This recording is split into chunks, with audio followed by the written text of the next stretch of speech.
G'day guys, I'm Joe Train and welcome back to Scrap Mechanic, where I'll be doing a tutorial on how to make a railway junction switch. And let me just kill this Tobot that's interrupting the intro. Since a lot of you in the comments have been suggesting a tutorial on how to make these railway switches here. So, yeah, I'm currently in my survival world, so just a lot of pots everywhere.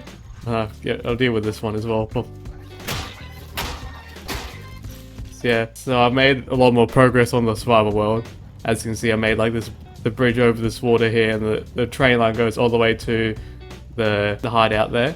So as we can see, we can go over this junction here, and then if we just head back over here, and I'll just use a controller and all that, just switches these rails here, and then you see it goes in this direction, and then we'll try to get back in the engine here.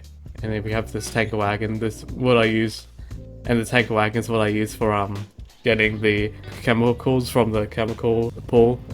Anyway, so as you can see, we reverse and almost hit that haybot.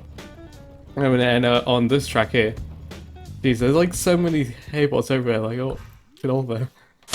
So to begin, start off, we'll have a track going straight like this, and then I like to have the 5-block gap in between.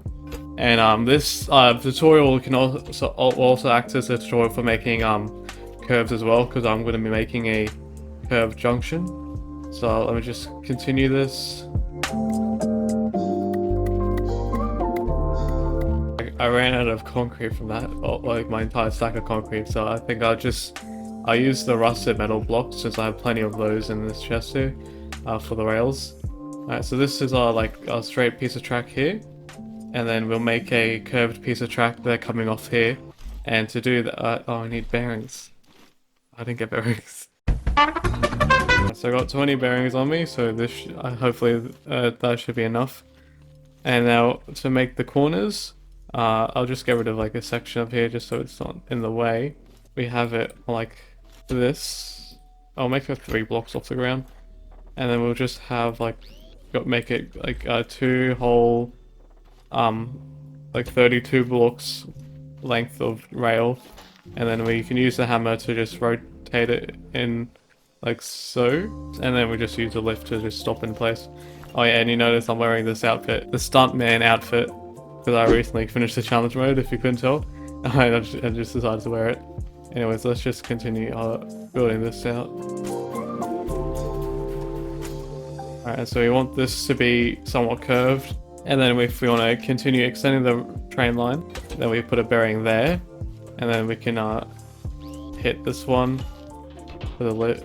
No, hang on. Oh no. I just gotta raise it up a bit. There you go. And now that gets stuck there. We could probably make it a bit wider, but I guess it doesn't really matter. Like I'm not being very precise with it, just doing like whatever. And then we'll just do this so that stops that from moving out. If we got a very shallow curve here. And then what we can do is we'll put to like have a rail on the other side.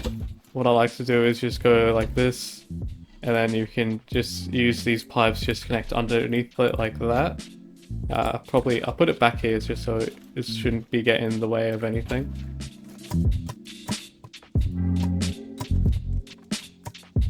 And just so we know, we're just doing this just so we know like where the curve's gonna be before we even start thinking about the junction or the switch mechanism. We got to first figure out the actual position of where the rail's gonna be, and then we'll do another one underneath. I probably could have got more pipes, but you don't have to use pipes, just using them because they have like lower collision, so the guide wheels on the train so get caught on it. So we can just have it extend like this, and I'll just delete this section for now, and I can put it back later, like that. And then we can just to continue making curves. So just what you can do, we just put another one of them pieces like this, get a bearing, or another way to do it is like this. Extend this out by like 32 blocks like that. Then we just put the lifts like that, and then we can put a pipe here, and then we'll just extend this out as well. I think it doesn't have to be particularly long, or at least in this demonstration. It's only for the purposes of the tutorial. It doesn't have to be all that long.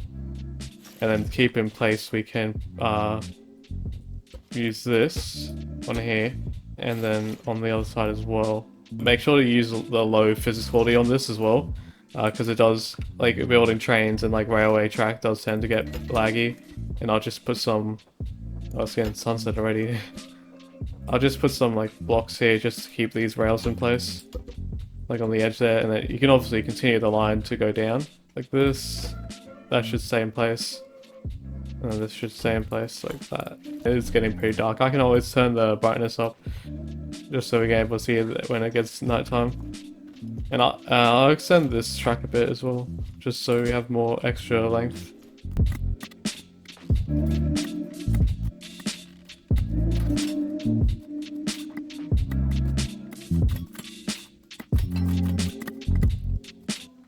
Alright, I have some glow sticks, so I can use them. I just like throw one down here, I guess. Light up the place. Not very. It doesn't really even light up that much. So we have one track going straight here, and this other track going around the corner, and then we can test this with the locomotive here as well. So we can just put it on this straight section, like at the end here, and it should be able to get around this corner without any problems. There you go. It is. You can even go quite fast around here as well. Yeah, so that works so far. Now it's just a matter of making the actual switching mechanism. What I'm gonna do, actually, it would have been better to just have this piece here, like the... Or I could have it on this side. Alright, so, and then we'll extend this like this, make the turning mechanism. We just have this sound like this, and then we want to have, actually, what will be better to do is make this separate, and then we want to have this connected underneath with some pipes. But I used all the pipes, but I'll just take one off the train, off the locomotive. I'll put it back later. Under here. Oh, we need a bearing on either side here. So like this. Oh, wrong way. That's gonna be like this. Can do. We can weld this. I don't know how long it needs to be, but try about. It doesn't really matter, but I guess just make sure it's long enough. No. Okay, I'm dying. I have plenty of food. Alright, sunset now. Not sunset, sunrise. And then I'll turn the brightness down. Sun's up. Okay, hey, what I can do, put it on the lift. There you go, now that should be welded, and then I can put this back by just going like here, and then welding that onto the end like this. Alright, and then if we get a controller with a switch, I'll just take a switch from here. I'm gonna delete this afterwards anyways. It's just for the purposes of the video. So I'll just extend this here, put a controller and a switch, and then connect the switch to the controller, and then we can upgrade it, I guess. I mean, it doesn't have to be max, but I mean, might as well since it goes faster. We turn this, and then it'll align, and then this will align with this track. And then if we turn it back, it'll align. Just go straight ahead. Obviously, it's not going to work because it's going to get in the way of here. So what you need to do, we want this rail here, but we're going to put it underneath. We want it connected underneath like that, so that the guide wheel, because your trains, they got to make sure you're using these pipes as well. So there's going to be a 1 block gap in between here. So we'll just get rid of like a set of blocks there, making sure to keep the gap. And then over here we'll have a guide, like a track guide, just to guide where the peg is, and that will go here, and then that's gonna align with this here. Let me just continue moving this back. Alright, that's gonna align with that, just even though like it's not very smooth. In real life there would be a solid connection here, but you can't do that with ground mechanics since they're all made of like blocks. So I guess that's the best you're gonna do in this. And then we wanna like basically just repeat this on the other side. And then we want this rail, we can just put it on the ground here because the ground's straight. And then make sure that's gonna connect to this. Basically. And then that's going to come out like that. And then you want to make this smoother. I'm using this is a modded survival world. I was using the survival recipe with balance mod, and that's how we're getting these like parts. Like you can't usually craft these, but with the survival recipe you can, because you can only get these from the warehouse. And we can just put it. I can do that like this just to make that more smoother. I usually just paint my rails like brown to make it look like it's like a like a train rail, because they're like usually like this color.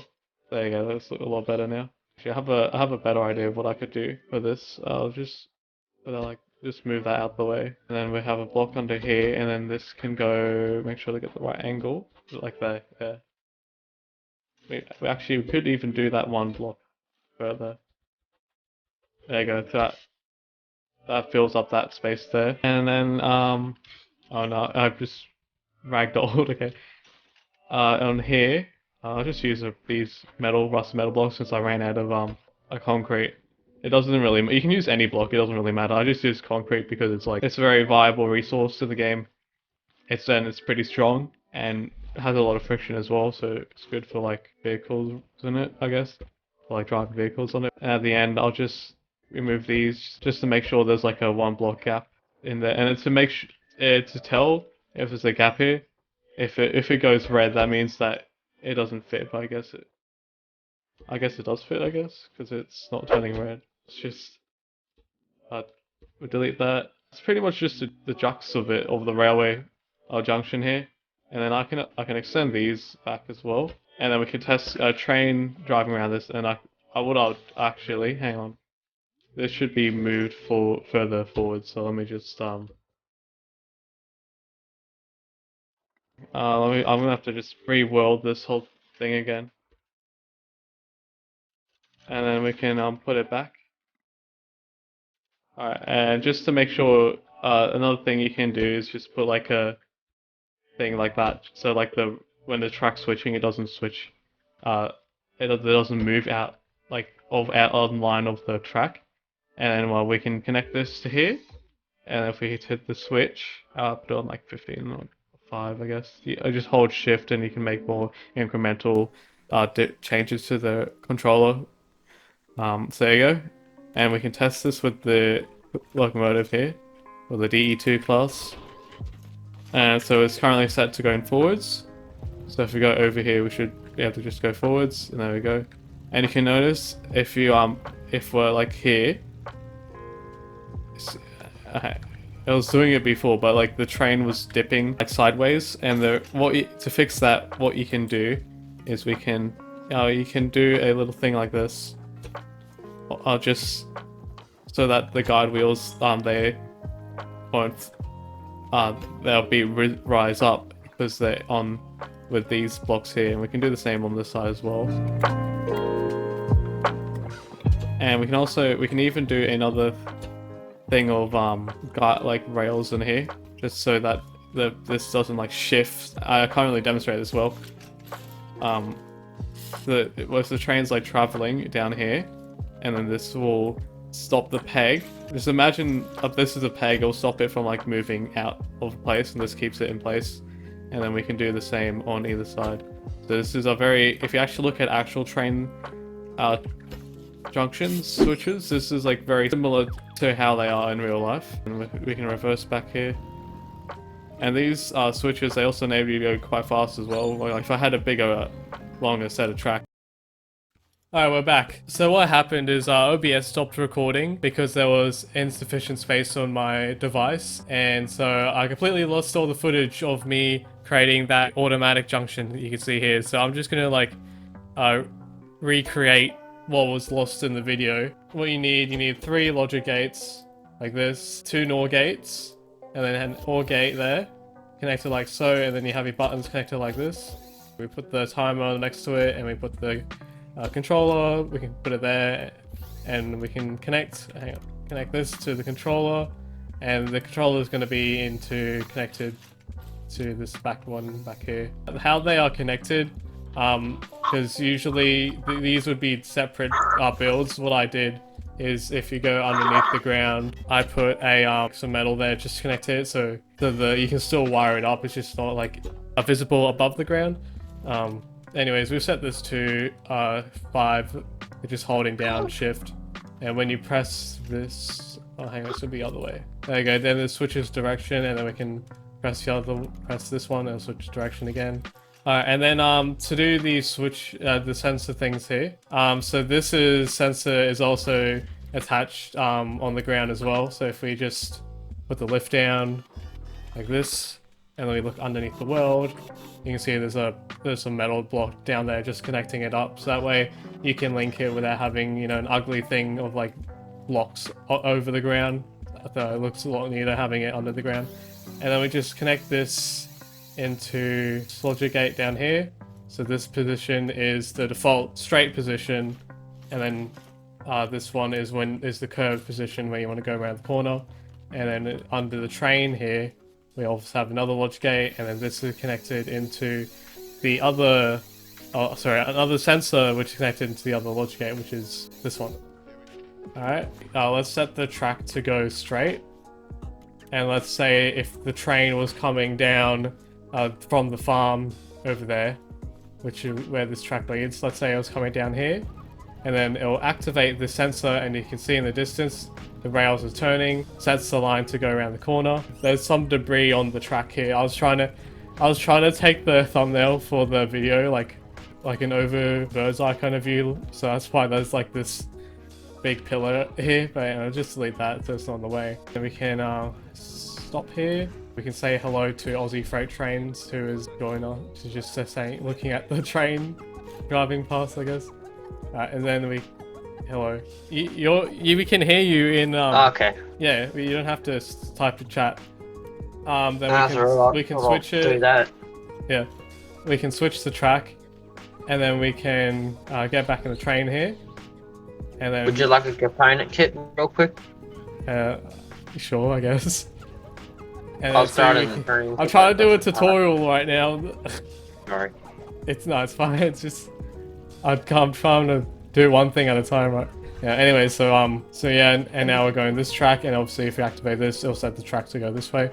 And what we can do with this timer system, we can connect this logic gate to the timer, and this to here, and we can put the timer on like, I don't know, 10 seconds or something, I guess, depending on how long your train is, so that you give enough time for your train to get around.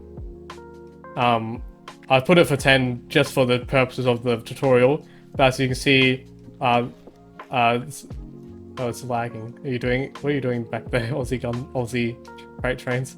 Yeah, so let's say you're a train, and you activate this track here. In the distance, it changes the switch, and then in 10 seconds it will return back to its main position, which is going straight. So anyways, I'll leave it to the previous Joe Train to do the outro. That's pretty much the end of the tutorial. Let me know what you think of it, if it was helpful. If you have any more tutorials you want me to do, Instagram account, sure, let me know in the description in the comments.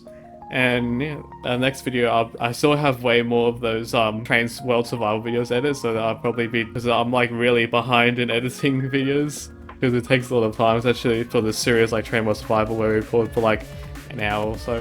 And lastly, be sure to join the journey with Joe Train.